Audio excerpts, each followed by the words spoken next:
The UK's debt tots up at around £5,000 per second. Currently at over £2 trillion, the annual cost of the interest alone amounts to about £48 billion a year. In 2016, the Rand Corporation were awarded a lucrative commission by the EU to make a study into one specific area of economic loss in Great Britain. It would transpire that in the previous 12 years, we had lost over €43 billion due to one factor alone. And what else in a post-9/11 society could that be? Oh yeah. But by who?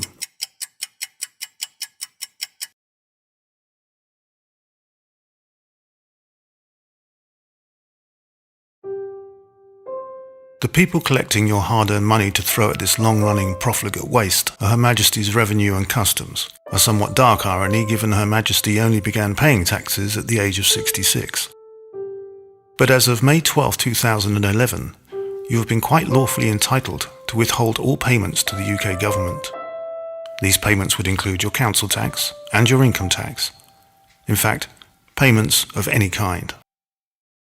The reason for this is as shocking as it is tragic. 14 summers ago, London suffered its worst bomb attack since the Blitz, and 56 people lost their lives in what has now become remembered as 7/7. And it gave rise to a court case and verdict we suspect few of you have even heard of, and doubt you were meant to.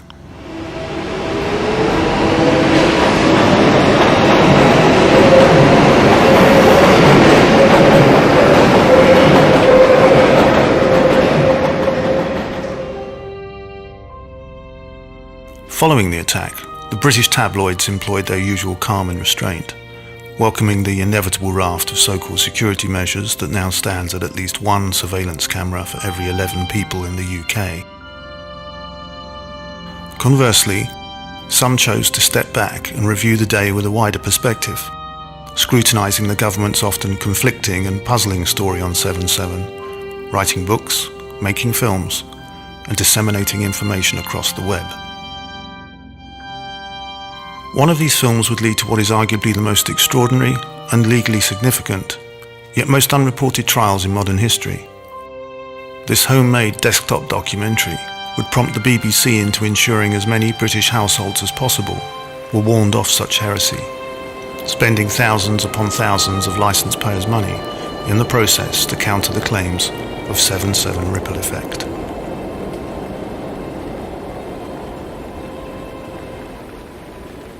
John Hill, BBC Conspiracy Files.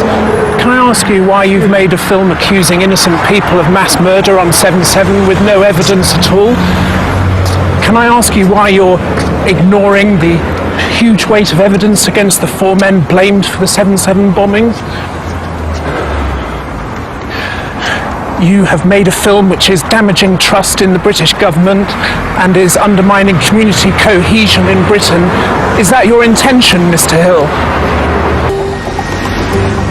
Since we caught up with him, John Hill has been arrested. He is facing extradition to the UK on a charge of perverting the course of justice by sending DVDs of 7/7 ripple effect to the judge and jury foreman in a trial linked to 7/7. True enough, John Hill had anonymously sent copies of Ripple Effect to the judge and jury at Kingston Crown Court in 2008, because he feared that the 3 men on trial, who were charged with assisting the alleged 7/7 bombers, may well suffer a miscarriage of justice, were relevant information not made available.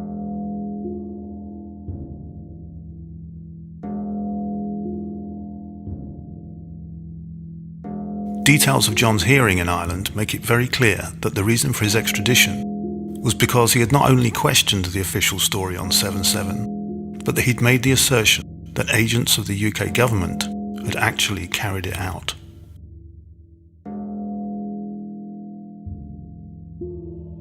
And so for 150 days he awaited trial at Wandsworth Prison until May 2011, where he stood trial at Southwark Crown Court, facing a potential life imprisonment for daring to suggest the unthinkable. In court, John was confronted by the considerable skills of the publicly funded prosecution, who again pointed out the allegedly baseless accusations made in his documentary. We doubt Miss Darlow cared to mention such cases as Operation Northwoods or Gladio, the Newburgh Four, and if you Google any of them, you'll see why.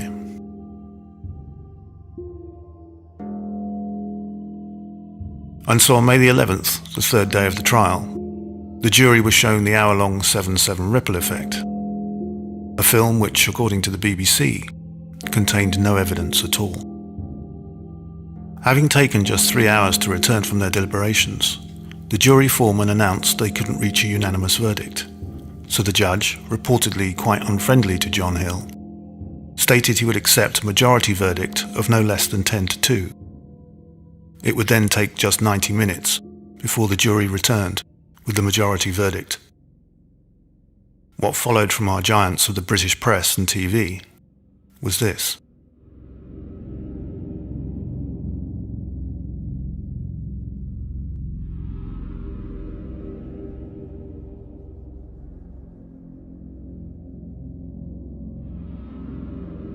The almost total silence from the UK mainstream media spoke volumes for the enormity of the jury's decision and its implications for the establishment. One of the few useful reports on the verdict came from John's native Yorkshire, that well-known epicentre of British journalism.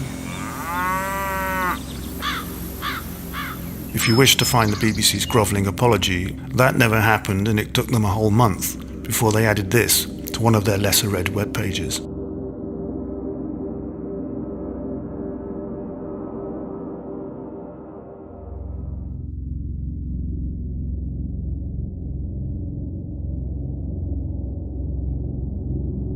Likewise, Annabelle's glowing CV, perhaps unsurprisingly, has no mention of the case amongst her impressive victories in the War on Terror.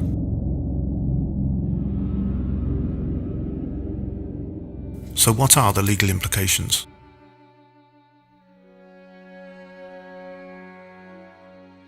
Well, when a jury decides that a film alleging the British government murdered 56 of its own citizens is fair comment, it's not too unreasonable a question to ask, if that was the case, who funded it? Now take a wild guess.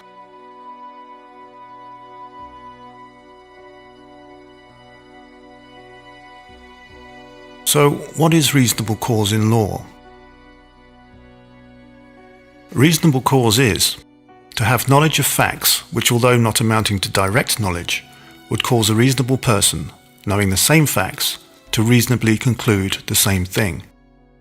It's pretty much common sense, but a crude analogy would go something like this.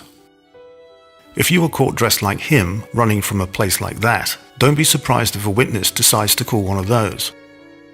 However, to prove your innocence or otherwise, you'd need one of these, a jury, and a rather convincing story about how you were late for a fancy dress party to persuade them you weren't a thief. But if you did, and you were found not guilty, that's because the prosecution failed to prove, beyond a reasonable doubt, you were lying. And beyond a reasonable doubt means a lot more than reasonable cause in law. So when you think about John Hill's case, like some of us, you might want to contact the Home Office, HMRC, the adjudicator of HMRC, your local council solicitor, even the lawyers who represent your police. If you're really desperate, you could try your MP, but let's be honest. All of them, when confronted with the implications of the ripple effect verdict, will unquestionably resort to evasive gibberish of the worst variety. Your local council legal team will doubtless instruct you to keep paying them no matter what, no matter for what, citing cases that have nothing to do with the London bombings or state-sponsored terrorism. And you'll find they know as much about that as most of us know about neurosurgery. A high-flying lawyer or QC are prohibitively expensive to ask for help, and in my experience won't want to discuss the John Hill case, even if they worked on it. But the fact remains, John Hill wasn't extradited and slung in jail for vague reasons. It was specifically written that what he had done by making and sending ripple effect to a trial very closely linked to the 7/7 attacks, even though his DVDs were intercepted and never reached the judge and jury at Kingston, his actions were deemed a serious threat to the establishment's version of the truth, An act done with the intention of perverting the course of justice is not enough. The act must also have that tendency. To establish a tendency or a possibility, the prosecution do not have to prove that the tendency or possibility in fact materialized. There must be a possibility that what the accused has done, without more, might lead to injustice. But having watched a documentary that very clearly stated that the attacks were orchestrated by agents of the state, a jury, the highest benchmark surely in assessing matters of guilt or innocence, decided that John Hill's film would not lead to an injustice. On the contrary, having spoken to several witnesses at the John Hill trial, they're of the impression the jury gave considerable credence to 7/7 ripple effect.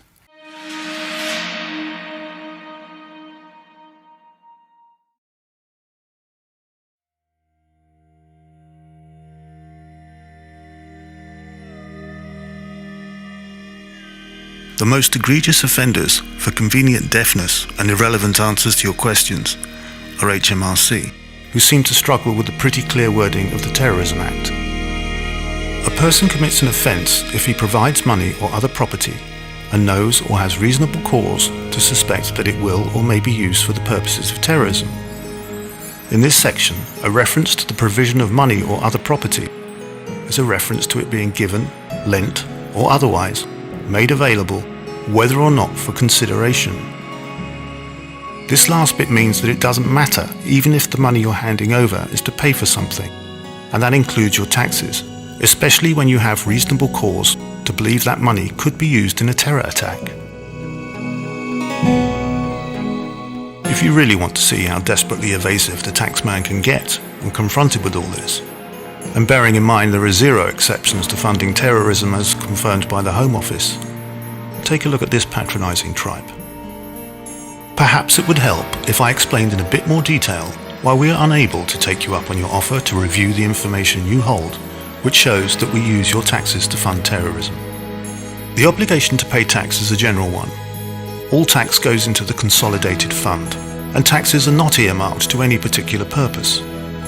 As the law stands at present, there are no provisions for a taxpayer to withhold tax on grounds of conscience, or to decide to which part of government expenditure they would like their payments to be allocated. Well, thanks mate, but that's not what you were asked. You were asked why I had to pay taxes when reasonable cause had been created by a British jury for me to believe 7/7 was an inside job. That's not just a matter of conscience, that's a huge matter of law.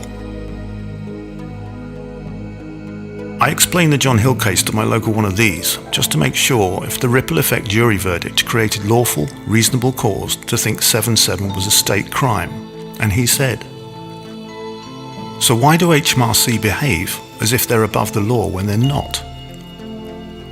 I'm sure most tax people are charming. I know a few, and they're surprisingly quite human. They may often seem like faceless bureaucrats with an inflated notion of self-importance, but we'd never suggest they approve of funding terrorism. So who's telling them to ignore the law? Because they have no divine right to do so, and I've another letter from the Home Office, who are kind of important, just to clarify it. Whilst they're not subject to the terrorism law in the bit about Crown servants, they are most certainly bound by what the Home Office describe as necessary implication, and that means if reasonable cause is shown that the monies they collect just even may be being used for criminal purposes, that is well beyond their remit. And as far as you're concerned, Section 17 of the Terrorism Act applies to you at work.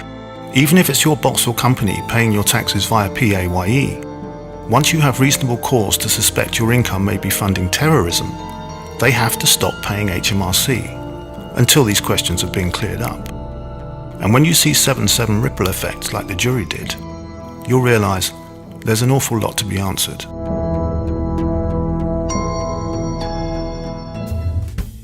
We're not suggesting for 1 second that you bog off to the Cayman Islands with your tax money, like David Cameron's old man. We are suggesting you might get some advice on escrow accounts or trusts, and most certainly withhold your union dues if affiliated to political types. Talk to a solicitor, your accountant if you've got one or even the one at work. Talk to CAB if you're skint like the rest of us. If you're really desperate, try your MP again. But always remember, you've got reasonable cause.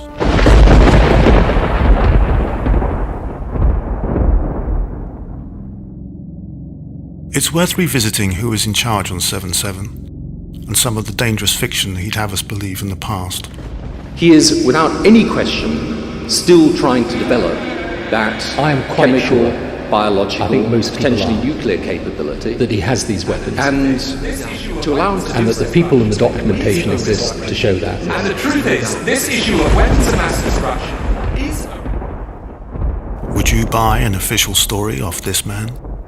I always associate him with lies and death, and how he was very keen to bury any notion of a full and proper investigation into the London bombings. We know that you don't like public inquiries, I mean, sort of full stop, really. But there has been... Well, my experience of them is, well, yes, anyway. but there has been a call from victims' families and also from the Muslim working groups for public inquiry, not just into intelligence and policing issues, but into the underlying reasons why such an event as last year's bombings could happen. You may not like public inquiries, but it would meet a demand from an awful lot of people to have such an inquiry. Why is your opposition so implacable when it would seem to be a very positive gesture both towards victims and the wider community? I believe that if we had a public inquiry, we would divert enormous amounts of resource, energy, commitment from the police to the security services. I believe at the moment we have a clear active threat. I want our police and our security services focused on dealing with that threat.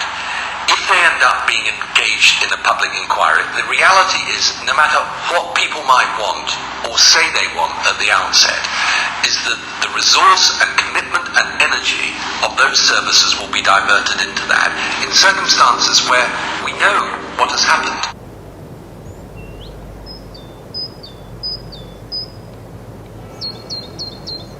Even if you never lost someone on 7/7, how do you feel, knowing you might have paid for it? Most of you will do nothing with this information, and that's what they count on. This country has something of a tradition of doing nothing until it's too late, of not seeing the obvious until time has run out, and we're left rearranging the deck chairs. But when the law is thrown overboard, purely to protect a questionable system, one has to ask what kind of system it is. If you wish to obey the law, you should take this information to your friendly local police and ask them to do the job you've been paying them for. They're not all self-serving robots who take orders from anyone providing they're in a job. Not all, anyway. We know a lot of you will carry on doing this in the deluded hope things will change for the better. Many of you will still rely on this for your view of the world, but please bear in mind, it wasn't them that told you about the verdict at Southwark, quite the opposite. Take the time to consider who and what you might be paying for. Take an hour to watch the film that brought a British jury to the decision it did. You can then send it to these people and ask them why the law doesn't seem to apply when it's inconvenient for the state. And remember when you ask them, they're public servants. Why, after a case brought by the government and no doubt funded by you, is a jury's verdict not reasonable cause? Because if it isn't, what the hell is? Think about why that verdict failed to receive the same level of press coverage and publicity as when the BBC was seeking to tell millions using licence payers' money what a bad man John Hill was and how 7/7 ripple effect was without substance. Again, ask yourself why it was actually ignored and not treated as one of the most shocking and significant moments in modern legal history, as it should have been. The verdict on 7/7 ripple effect came 6 days after the coroner's findings had been handed down from an inquest ordered, approved and controlled by the government. Those findings were well publicised in the mainstream press and on TV, and one imagines many of the jurors may well have seen them. Yet over 80% of them still chose to conclude that an inside job on 7/7 was plausible. Maybe it makes sense why Mr. Blair didn't want a full independent public inquiry, and it should make every one of us wonder why the BBC chose to tell the nation 7/7 ripple effect contained no evidence at all. No honest establishment should fear full and independent scrutiny. Form groups to raise money for legal help if you have to. If you've got around £5,000 spare, try to purchase the trial transcript. Don't be fobbed off by the authorities. You're obeying the law. Insist your local police support you, then watch how our transparent establishment reacts. If you think the UK would go bust by withholding your taxes, remember the 2 trillion debt, and until these matters are clarified, at least try to stop feeding them the only thing they seem to care about: your money. And for what?